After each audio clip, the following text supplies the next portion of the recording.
नमस्कार, मैं हूं मनोज टिबड़ेवाला आकाश। एक मुलाकात में आज हमारे साथ हैं बेहद खास मेहमान, देश की सर्वाधिक प्रतिष्ठित मानी जाने वाली भारतीय प्रशासनिक सेवा के 2014 बैच के टॉपर गौरव अग्रवाल जी। 15 अगस्त 1984 को राजस्थान के भरतपुर जिले में जन्मे गौरव की प्रारंभिक शिक्षा जयपुर में हुई। फिर इन्होंने आईआईटी कानपुर से बीटेक और आईआईएम लखनऊ से एमबीए किया। आईआईएम लखनऊ से गोल्ड मेडलिस्ट गौरव को पढ़ाई के तुरंत बाद हांगकांग में एक मल्टीनेशनल कंपनी में इन्वेस्टमेंट बैंकर की नौकरी मिल गई, लेकिन इनके मन में कुछ अलग करने का सपना कौंध रहा था। यही कारण है कि गौरव ने विदेश की नौकरी छोड़कर अपनी जड़ों की तरफ वापस लौटने का मन बनाया। भारत लौटने के बाद गौरव सिविल सर्विसेज की परीक्षा की तैयारियों में जुट गए और फिर पहली बार में ही देश भर में 244वां रैंक हासिल कर 2013 बैच के आईपीएस भी बन गए। लेकिन शायद गौरव इतने से संतुष्ट नहीं थे, सो एक बार फिर ये भारतीय प्रशासनिक सेवा की परीक्षा में बैठे और देश भर में पहला स्थान हासिल किया। न सिर्फ ये आईएएस टॉपर बने, बल्कि अपने माता पिता का सीना गर्व से चौड़ा कर डाला। वर्तमान में आईपीएस की ट्रेनिंग कर रहे गौरव का विवाह अभी इसी 4 जून को हुआ है। इनकी पत्नी डॉक्टर प्रीति अग्रवाल मेडिकल में पीजी कर रही हैं। आज हम गौरव अग्रवाल से इनकी कामयाबी की कहानी और भविष्य की योजनाओं पर विस्तार से बातचीत करेंगे। गौरव, आपका बहुत बहुत स्वागत है दूरदर्शन की हमारी इस खास पड़ताल एक मुलाकात में। धन्यवाद सर। बहुत बहुत आपको बधाई भी कि आपने देश भर में पहली पोजीशन हासिल की। Thank you. क्या आपके शब्दकोश में संतुष्टि नाम का कोई स्थान नहीं है, कोई जगह नहीं है? देखिए, जिंदगी इतनी बड़ी होती है, इतनी लंबी होती है कि यदि संतुष्ट होकर हम एक जगह बैठ गए तो फिर आगे नहीं बढ़ पाएंगे। तो वैसे संतुष्टि के मैं 2 मतलब समझता हूँ। एक तो ये कि संतुष्टि का मतलब स्टैग्नेशन, वो कभी नहीं होना चाहिए। वो मेरे अंदर कभी नहीं है कि हमेशा कुछ ना कुछ बेहतर करने का, जो भी कर रहे हैं, जो काम कर रहे हैं उसी को और कुछ नहीं तो उसी को और बेहतर करने का एक वो होना चाहिए फीलिंग। लेकिन इसका मतलब ये नहीं होना चाहिए कि हमें जो है अभी जो है, जो भी हमें मिला हुआ है उससे हम दुखी रहें, हमेशा जो है रोते रहें, दुखी रहें, क्रिप करते रहें, ऐसा नहीं होना चाहिए। अपनी प्रारंभिक शिक्षा के बारे में बताएं, कहाँ से आपकी पढ़ाई लिखाई हुई? मेरी देखिए, बचपन में तो मेरे पिताजी जो हैं वो राजस्थान डेयरी के अंदर मैनेजर हैं। तो बचपन में उनका जॉब काफ़ी ट्रांसफरेबल था। तो बचपन में हम लोगों ने भी अजमेर में, जयपुर में, जोधपुर में, बीकानेर में काफ़ी जगह पढ़ाई की। 6th क्लास में आने के बाद से जो है हमने जयपुर में ही पढ़ाई की। मैं सेंट एंसलम्स स्कूल है मालवीय नगर जयपुर में, वहाँ से मैंने पढ़ाई की 12th क्लास तक। आईएएस बनने की मन में ठानी क्यों आपने? ये जब मैं जॉब कर रहा था अपना हांगकांग में, जब मैं जॉब कर रहा था, मैंने 3.5-4 साल जो है रफली जॉब किया था। तो वहाँ पे रहते रहते मैंने रियलाइज़ किया कि देखिए उस जॉब के अंदर काफ़ी अच्छी एक कंफर्टेबल लाइफ थी, काफ़ी अच्छे पैसे थे, काफ़ी अच्छा काम था। बट मैंने रियलाइज़ किया कि यदि ये वो चीज़ें नहीं है जिसके लिए मैं अगले 30-35 वर्ष तक जो है काम कर सकता हूँ। अगले 30-35 वर्ष तक यदि मेरे को काम करना है तो मुझे एक लार्जर मोटिवेशन चाहिए था, एक लार्जर मीनिंग चाहिए था। वो मोटिवेशन जो है मुझे इस सिविल सर्विसेज आईएएस के जॉब में दिखता है। क्योंकि ये जॉब जो है बाकी सारे के सारे कॉर्पोरेट जॉब्स जो होते हैं, कितने भी अच्छे जॉब्स हैं, उन सबसे एकदम अलग हटके है। क्योंकि यहाँ पे जो है हम ऑफिस में ना बैठे रहते हैं, हम आम जन के बीच में जाते हैं और वहाँ पर जो है उनकी समस्याओं को देखते हैं, उनकी समस्याओं का निवारण करने की कोशिश करते हैं। तो वहाँ से जो सीख मिलती है, वहाँ से जो समझ मिलती है, वो और किसी भी जॉब में नहीं है। इस वजह से ये काफ़ी डायनेमिक है, काफ़ी चैलेंजिंग है। तो अब आईएएस के रूप में ही देश सेवा करने का इरादा रखते हैं या फिर किसी और फील्ड में भी अपना हाथ आजमा सकते हैं? प्राइमरी रूप से तो आईएएस के रूप में ही मैं देश सेवा करूँगा, लेकिन साथ में इसका मतलब ये नहीं है कि मैं बाकी अपना सेल्फ डेवलपमेंट रोक दूँ। आईएएस ये तो मेन नौकरी है, इसमें जो है मेन चीज़ें जो करनी है वो करते रहेंगे। साथ में मेरा जैसे एकेडमिक बेंट ऑफ माइंड भी है काफ़ी। तो आज से 10-15 साल बाद जब मेरा काफ़ी फील्ड में एक्सपीरियंस हो जाएगा, उस बेसिस पे मैं फिर एक पीएचडी भी करना चाहूँगा इकोनॉमिक्स में। मैं जो है अपने जो कॉलेजेस होते हैं उनके अंदर जो यंगस्टर्स होते हैं जाके उनसे बातचीत करना चाहूँगा, उन्हें जो है जितना भी इंस्पायर कर सका वो करना चाहूँगा। तो मैं एक अपना एकेडमिक टच जो है वो कभी नहीं खो। क्या मानते हैं कि आईएएस बनने के बाद आपने अपनी मंजिल को पा लिया है या फिर आपकी जो असली मंजिल है उसकी ये शुरुआत भर है? देखिए, ये तो मात्र एक पड़ाव है। एक इम्पॉर्टेंट पड़ाव, नो डाउट, मगर ये सिर्फ एक पड़ाव है। यहाँ से जो है एक प्लेटफॉर्म मिला है जिससे कि आगे जाके जो है कुछ कर सकते हैं, अगले 30 वर्षों में 35 वर्षों में जो है कुछ कर सकते हैं, कुछ मीनिंगफुल कर सकते हैं, देश के लिए कुछ योगदान दे सकते हैं। आईएएस की परीक्षा के लिए किस तरह की आपने कोचिंग ली? मैं आपसे यही कहना चाहूँगा कि कोचिंग चाहे कितनी भी अच्छी हो, वो सिर्फ एक बेस तैयार करती हैं, उससे ज़्यादा कुछ नहीं कर सकती हैं।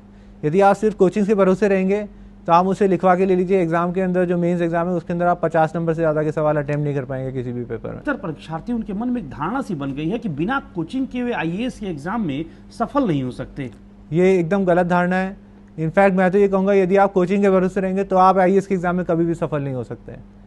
कोचिंग आपके सिर्फ एक बेस तैयार करेगी, वो बेस आप खुद पढ़ के भी तैयार कर सकते हैं और ज़्यादा फास्ट समय में तैयार कर सकते हैं। जो चीज़ कोचिंग 6 महीने में पढ़ाता है, आप खुद पढ़ें तो वो 2 महीने में पढ़ सकते हैं। लेकिन जो एक गाइडेंस की बात होती है कि कैसे फॉर्म भरें, फिर कैसे प्री मेन इंटरव्यू होगा, उसके लिए जो आम नौजवान हैं, आम छात्र छात्राएं हैं, उसको क्या करना चाहिए उनको? गाइडेंस इसमें काफ़ी इंपॉर्टेंट होती है, क्योंकि ये भाई आदमी तब पढ़ेगा जब उसे पता होगा कि क्या पढ़ना है। तो यहीं पे जो है हम जैसे लोगों का रोल आता है, या फिर और जो सेलेक्टिव लोग हैं उनका रोल आता है कि वो जो है जो नए जो एस्पिरेंट्स हैं जो अभी भी तैयारी कर रहे हैं उनको गाइड करें।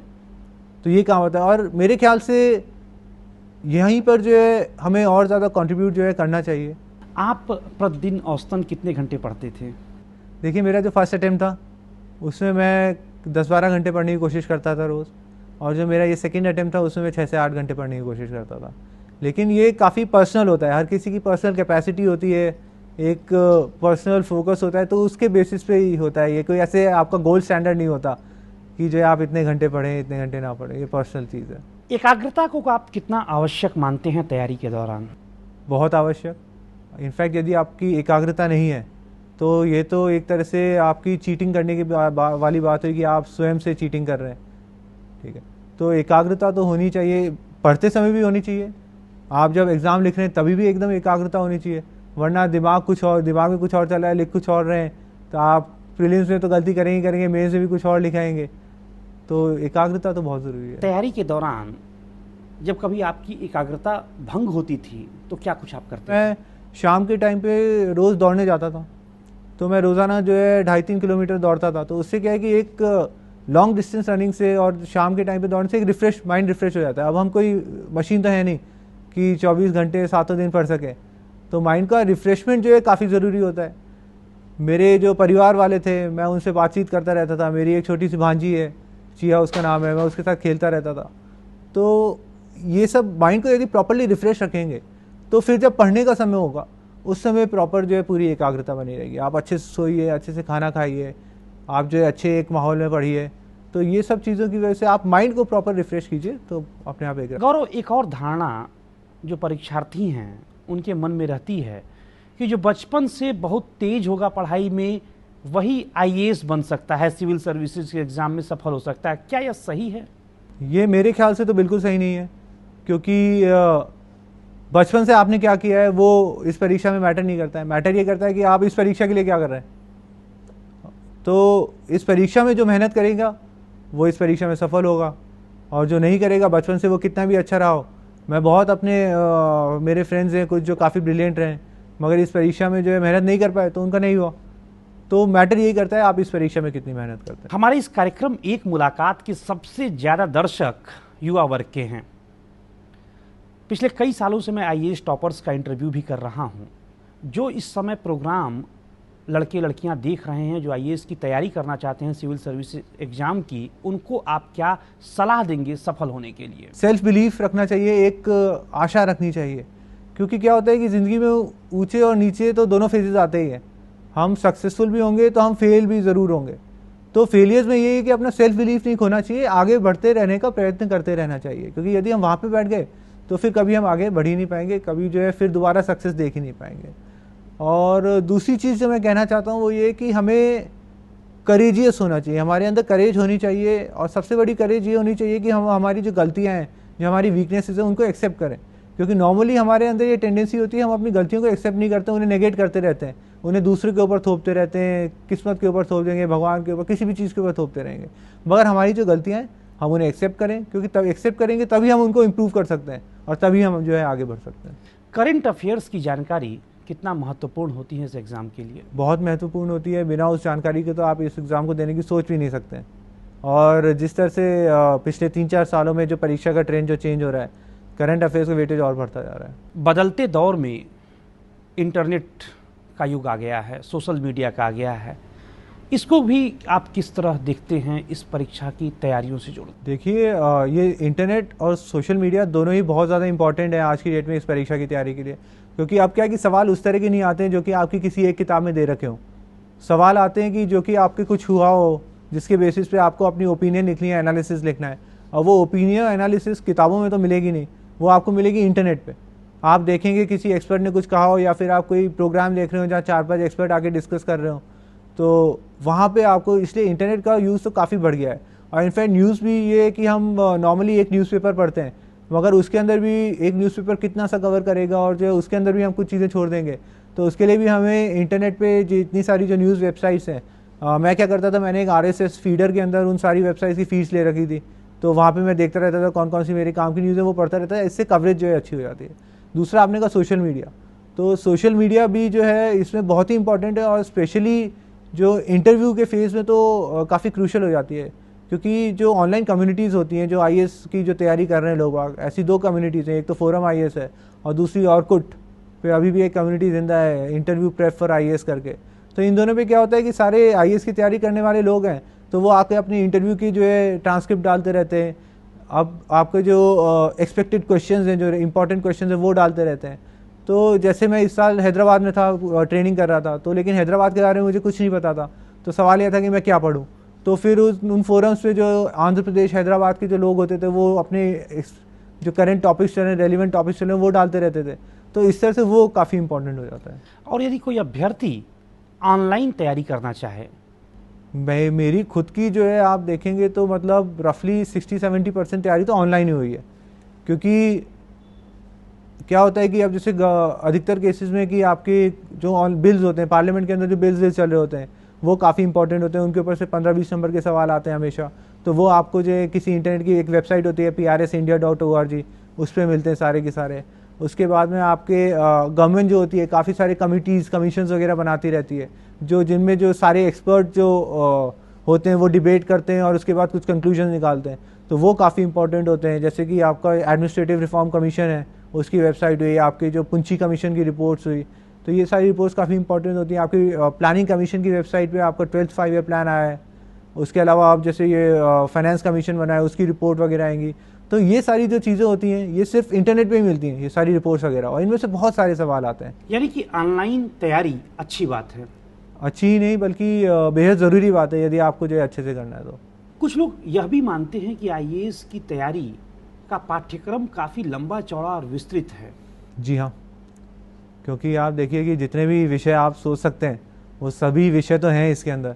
मगर एक चीज़ ये कहना चाहूँगा कि एटलीस्ट जो जनरल स्टडीज़ जो होता है उसके अंदर ये कि हमें एक डेप्थ तक तो जाना होता है, लेकिन ऐसा भी नहीं कि उस विषय के अंदर हम PhD कर लें। तो हमें एक वर्किंग नॉलेज होनी चाहिए कि हमें उसके जो कोर इश्यूज़ जो होते हैं वो समझने चाहिए। कि जैसे आप देखिए आजकल इराक के अंदर जो चल रहा है, तो हमें उसमें ये समझना चाहिए कि भाई ये जो लड़ाई हो रही है ये हो क्यों रही है, किस किस के बीच में हो रही है, कौन शिया है कौन सुन्नी है, आपस में क्यों लड़ रहे हैं, कुर्दों का क्या रोल है, तो वो क्यों मार रहे हैं, उनका प्रेसिडेंट का क्या रोल है इसमें। तो ये सारी चीज़ें समझनी चाहिए, बजाय इसके कि जो है कहाँ पर जो है 40 भारतीयों को किडनैप किया, कहाँ पर किया, किस ग्रुप ने किया। ये फैक्चुअल इन्फॉर्मेशन की बजाय हमें एक अंडरस्टैंडिंग बेस होनी चाहिए, अंडरस्टैंडिंग बेस हमारी अप्रोच होनी चाहिए, जहाँ हम इशू को समझें। एक बार वो हमने समझ लिया तो उसके बाद में फिर आप देखेंगे कि फिर ज़्यादा कुछ पढ़ने की, ज़्यादा मेमोराइज़ करने की ज़रूरत नहीं रह जाएगी।